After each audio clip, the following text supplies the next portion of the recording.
Our 15th lesson looks at life in Nazi Germany, in particularly the roles that were envisioned within the Volksgemeinschaft for the women in the family. And just a reminder of what the Volksgemeinschaft was, it stands for the People's Community, the ideal Aryan master race theory based community in which the Nazis hoped to create.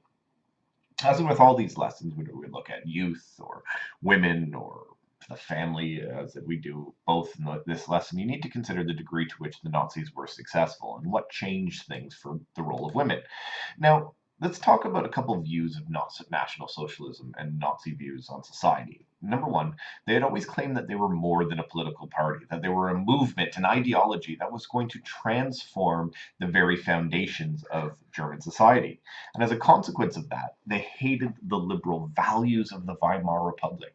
They hated the individualism, that's that sort of personal, very much me focused ness of the Weimar Republic. And they hated that there were different classes, and these classes were competing or warring against each other for their position in society. That's why they hated the socialists and the trade unions, because they represented the lower middle classes trying to get up and replace the upper class. And at the same time, they were a little bit critical of the ruling classes for, I guess, living a high life at the expense of others.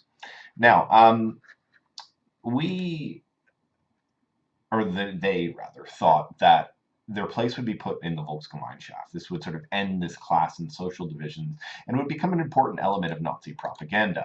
And what they thought is that they would take women back to a golden age, a time away from the way they dressed, such as in our New Yorker captivation here in the 1920s. They hated the fact that women were independent, they were urban. They hated the fact that women considered life without children.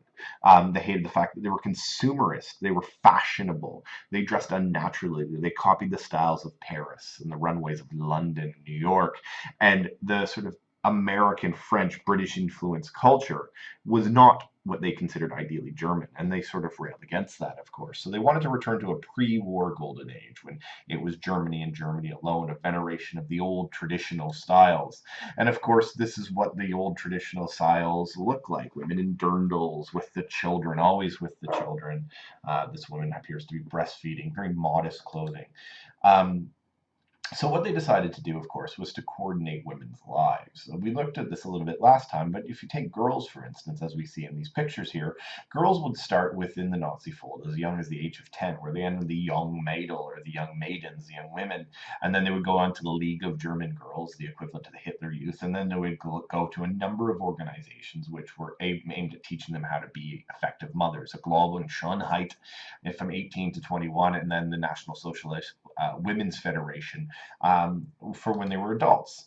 And of course, their goal, amongst others, well, above all else, is to be the matronly um, uh, bearer of children, to procreate and to create a large and healthy Aryan German family, so that the master race in the Nazi Empire can last for 1,000 years, as Hitler had wanted. So what they had wanted, and they figured the best way to do that is to force women from getting away from themselves, get away from the individualism of the 1920s, and move them back to tradition. The Nazis will emphasize for women that their proper role in the society is to marry, to raise children within marriage, and that women had a central role and an important role, and it was not played down. It was considered an incredibly important role by the Nazis as to be women as wives and women as mothers. Okay, and they chose this, and they chose to believe in the family most because it provided the best way to raise the birth rate without too much, I guess, without too much difficulty. The German birth rate, in fact, was falling. It had fallen ever since 1900. Women concentrated on pursuing jobs and careers, and this was particularly acute during the era of the Weimar Republic. During the Weimar Republic, of course, women had new freedoms. They could vote. They could stand in elections. Equal pay was tried to be enforced. They had a right to work in areas that were strictly male. Now you see the first women in law, women doctors, and so on. And of course, the Nazis are keen to reverse this, and keen to reverse anything Weimar for that matter. Um, and above all, they need lots of people. Okay, they wanted war, and more because they wanted war. They knew that they would need more men to replace losses and to work in war-supporting industries, armament, manufacturing, etc., etc. So they also had to be enough members of the master race to occupy the defeated territories and to populate the new colonies. So once the war was over, of course, the Germans envisioned that they'd conquer all of Eastern Europe, all of Central Europe, and maybe even elsewhere in the globe. And of course, they weren't going to accept ruling over inferior races. They wanted to repopulate these areas with Aryans. So almost all of the things that they do are meant at encouraging marriage and childbearing. So let's take a look at some of these particular Nazi policies. Firstly, there were measures designed to reverse the progress made by women in the 1920s. Women initially, right at the start, were deprived of the right to vote and prevented from sitting in the Reichstag as candidates in local elections. Women were either forced out of their professions or they had their numbers substantially reduced. And they were encouraged, actually, in many ways, to leave these professions through the giving of financial incentives. Women who married, quit their job, and went into the home in order to have babies could receive a loan of up to 3,000 Reichsmarks for the getting a new flat, furniture, whatever it has you. And women, whatever it happens to be. Women were additionally requested to stick to the 3 Ks, Kinder, Kirche, and Küche, which is children, church, and kitchen. And this was considered the female sphere. That they would, by, I suppose, mixing the three, ensure that those babies, or the amount of babies that needed to happen would be made. Of course, they like the church, even though you was probably thinking, well, the Nazis are secular, they're not exactly pro-church, and you may be wondering why they would put church in there. Well, of course, particularly the Roman Catholic Church has a very aggressive stand against birth control, believing that birth control is against God's will, and therefore Hitler, not loving the church but willing to concede that the church has the same mission. In other words, to make more Germans allows the encouragement of women to participate in the Catholic Church.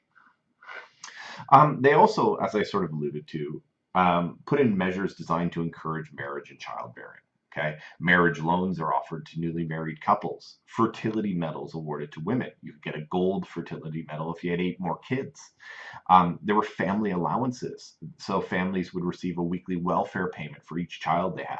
They also increased maternity benefits, so women can earn or get money from the state if they're pregnant and have babies, or women who leave the workplace would get maternity benefits in order to have children. Women were encouraged to relearn the traditional skills that the Nazis were worried that they had forgotten. The Nazis become obsessed with the concept that women had forgotten how to be mothers, and therefore inundate them with classes in homecraft, parenting skills, and these were done through the various organizations that I mentioned earlier.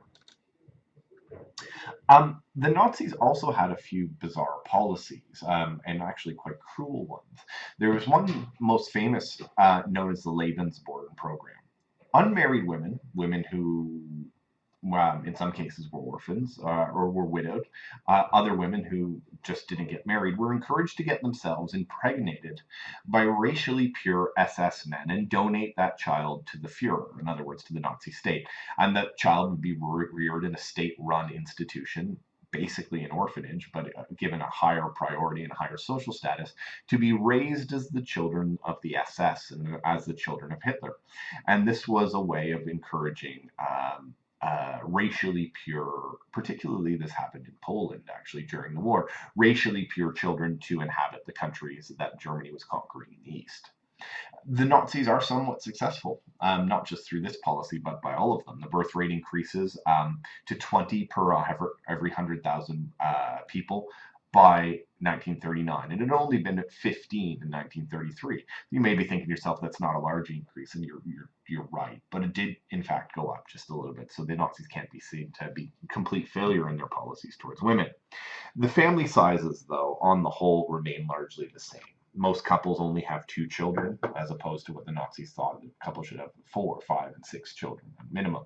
Goebbels himself sets himself up to be the model family. Him and his wife Magda have 4 children, all of which, of course, they murder in the last days of the war.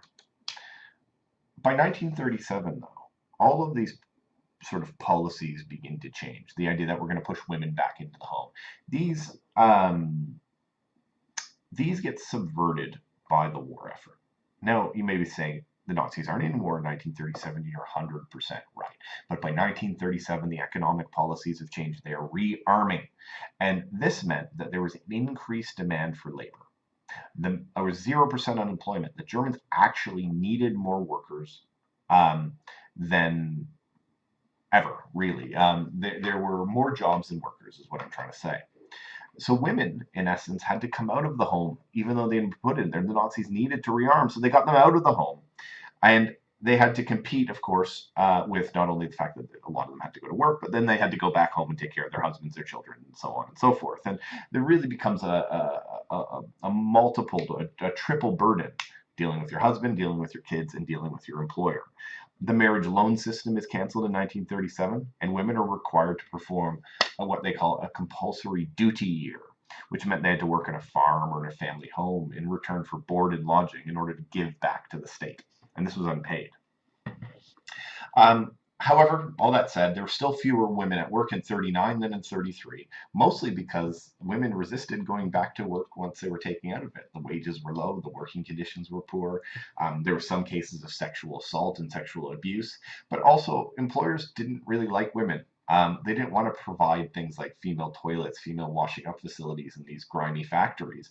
So they preferred actually to have foreign workers or slave workers. Nevertheless, women do start to return to the home. But what really changes things is the outbreak of war in 1939. The war makes Nazis even more confused, and it means that they're less successful in achieving their goals for women. They try to pursue contradictory objectives. They want women to keep having babies, but at the same time, they want a strong war economy, which required women to not be at home, but to be working in factories. And pregnant women work less efficiently than non pregnant women. So here's the best example of a contradiction. During wartime, women were given jobs in the armed forces. The German armed forces, the pinnacle of the master race, the ideological body, the almost organization that's supposed to embody the Nazis' ideology more perfectly than anything else, ends up having 500,000 women in it by the end of 1945. The Nazis completely subvert their goals for women in exchange for women's service in either the armed forces or in factories during the war. And as a consequence of all of this, the Nazis can't be seen to have been very successful in transforming the lives of women during the years 1933 to 1945. So, what do we see in conclusion? Now, in the Weimar period, we know that women were able to use freedom and protection of that democratic, liberal society to push the boundaries of acceptability to achieve new roles. In Nazi Germany, at least in the early years, male domination is more pronounced and women are forced back to the home. However, the war alters this to some degree. Propaganda will continue to stress the traditional role, but in reality, women were working in factories and the armed forces in large numbers. Not everyone, but in large numbers. And as a consequence, were the Nazis very successful in dealing with women or sort of changing the lives of women, controlling the lives of women? The answer is absolutely not.